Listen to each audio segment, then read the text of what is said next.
Welcome to today's Explainer. We're running this one like an elite law school seminar, so grab those reading notes, get into that student mindset, and let's kick things off with a simple, well, maybe slightly ridiculous question.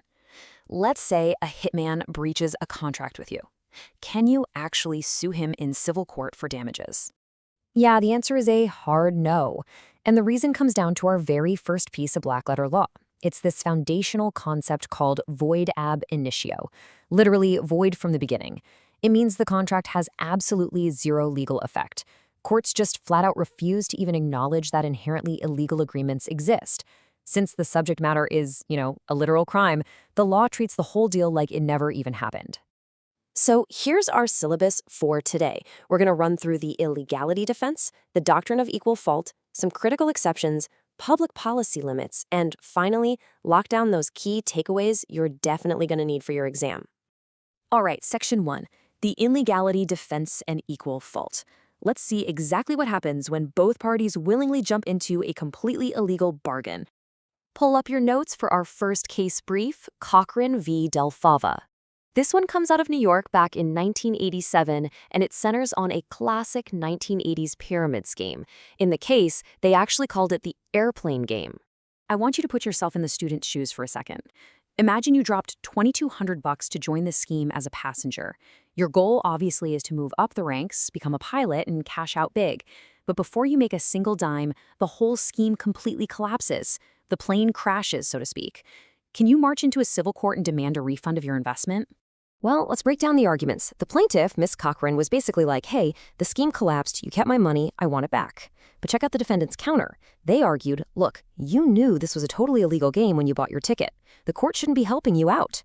They were pointing out that participating in a chain distributor scheme is a straight-up crime under New York business law, so civil courts need to just stay out of it entirely. How the court ruled here gives us our next black-letter rule, in pari delicto. That translates to in equal fault. The court tossed the case right out using this exact doctrine. Their rationale? Both parties actively participated in an illegal hustle. The judge actually put it beautifully. He said they both had larceny in their hearts. Because they were equally to blame, the law just leaves them exactly where it finds them. Courts are absolutely not going to act as a referee for wrongdoers. Moving on to Section 2. As any decent law student knows, contract law is basically built on exceptions. So let's see what happens when the parties aren't equally to blame. Let's look at a case from 1970, Singleton v. Foreman. We need to figure out what a court does when a super powerful attorney sneaks an illegal contingent fee into a divorce contract, literally takes his client's jewelry as a retainer, and then verbally abuses her when she dares to question him. This case perfectly highlights the exception to our rule. So the contract was for divorce representation, right? But it had this illegal contingent fee clause. In Florida, tying a lawyer's payout to the financial settlement of a divorce goes totally against public policy, because it essentially encourages divorce. Since that fee was the core of the agreement, the whole contract was void. But look at the remedy here. The attorney held all the power and completely breached his fiduciary duty by being abusive. Because of that, the court said the client was not in pari delicto. The fault wasn't even close to equal. So instead of leaving them stuck, the court let the client rescind the void contract and actually ordered the lawyer to give back her jewelry. All right, Section 3, public policy limits. Let's dial up the complexity a bit. We're moving away from obvious, clear-cut crimes like pyramid schemes and stepping into the much grayer, messier area of public welfare. Check your notes for TF versus BL. This is a 2004 case from the Massachusetts Supreme Judicial Court, and it's fascinating. It really forces us to weigh our fundamental freedom to make a contract against statutory family law. Here are the facts. 2 unmarried women were living together and agreed to have a child through artificial insemination. But right before the baby was born, they split up. The biological mother, TF, sued for child support based on what she claimed was an implied oral contract to co-parent. The defendant, BL, fired back saying she had no biological tie, hadn't formally adopted the child, and wasn't married to the mother, so statutory law didn't make her a parent. Her argument was basically, private contracts cannot just invent legal parenthood out of thin air. And the court completely agreed with the defendant. They ruled that this oral agreement was unenforceable strictly as a matter of public policy. They literally wrote, parenthood by contract is not the law in Massachusetts. The rationale was that core family structures, parental rights, child support, all of that has to be governed by the state's statutory framework, not some private domestic bargain.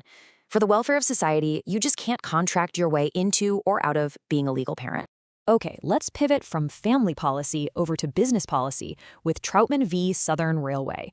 Imagine you're a massive railroad executive. A government agency issues an order that's going to cost you $13 million. Ouch. So you hire a lawyer specifically because he happens to be close personal friends with President John F. Kennedy, and you tell him, get the president to intervene. Is a contract like that actually illegal? The defense tried to argue it was totally void, just corrupt influence peddling. But the court drew a really sharp line here between legitimate advocacy and sinister pressure. They ruled the contract was perfectly legal. Why? Well, because the attorney just used his access to get a meeting. And once he was in the room, he argued the actual economic and legal merits of the case. No bribes, no shady political threats. Paying for access and professional advocacy is totally fine, as long as you're persuading based on the merits, not corruption. All right, Section 4, the obsolete law. Let's look at our final case brief. What happens when a giant corporation gets a bad case of buyer's remorse and tries to dig up some forgotten, entirely unenforced law to wiggle out of a bad deal? Welcome to NIPSCO v. Carbon County. An electric utility company signs this massive 20-year contract to buy coal at a fixed floor price. But then, energy market prices absolutely tank. Suddenly, the utility is bleeding money. They are desperate to bail, so their lawyers scour the law books and actually dig up a highly technical, completely ignored 1920s railroad statute. They claim the coal company's corporate structure somehow violates this ancient law, making the entire 20-year contract illegal and void. Judge Richard Posner, who is a legend in the legal world, by the way, completely shut this down. He called the old statute an anachronism. The rationale here is super practical. Tearing up a massive commercial bargain over a harmless, obsolete rule doesn't help the public at all. Literally, nobody was being harmed by the coal company's structure. If the court let the utility use this as a loophole, it would just create chaos and market uncertainty. So the court said, nope, we're enforcing the contract. Okay, Section 5. As we wrap up today's seminar, let's consolidate everything into the core black-letter law you absolutely need to nail your final exam. All right, here is your ultimate study guide. Lock these in. First, void ab initio. Inherently illegal acts, like hiring that hitman, are void from the very start. Second, in pari delicto. If you've got larceny in your heart, equal fault means zero help from the courts. Third, unequal fault. If we're talking about a breach of fiduciary duty or a huge power imbalance, the door opens for the innocent party to get restitution. Fourth, public policy will always limit your freedom to contract. You just can't privately bypass statutory family law. And finally, obsolete laws. Courts are not going to let sophisticated businesses use harmless, ancient statutory infractions to squirm out of valid commercial deals. I want to leave you with one final thought to really chew on for your exam. When the freedom of two individuals to make a private deal slams headfirst into the broader welfare of society, where should the law actually draw the line? It's a crazy balancing act that courts have to perform every single day. Thanks for joining me for this explainer. Study hard, and I'll catch you in the next one.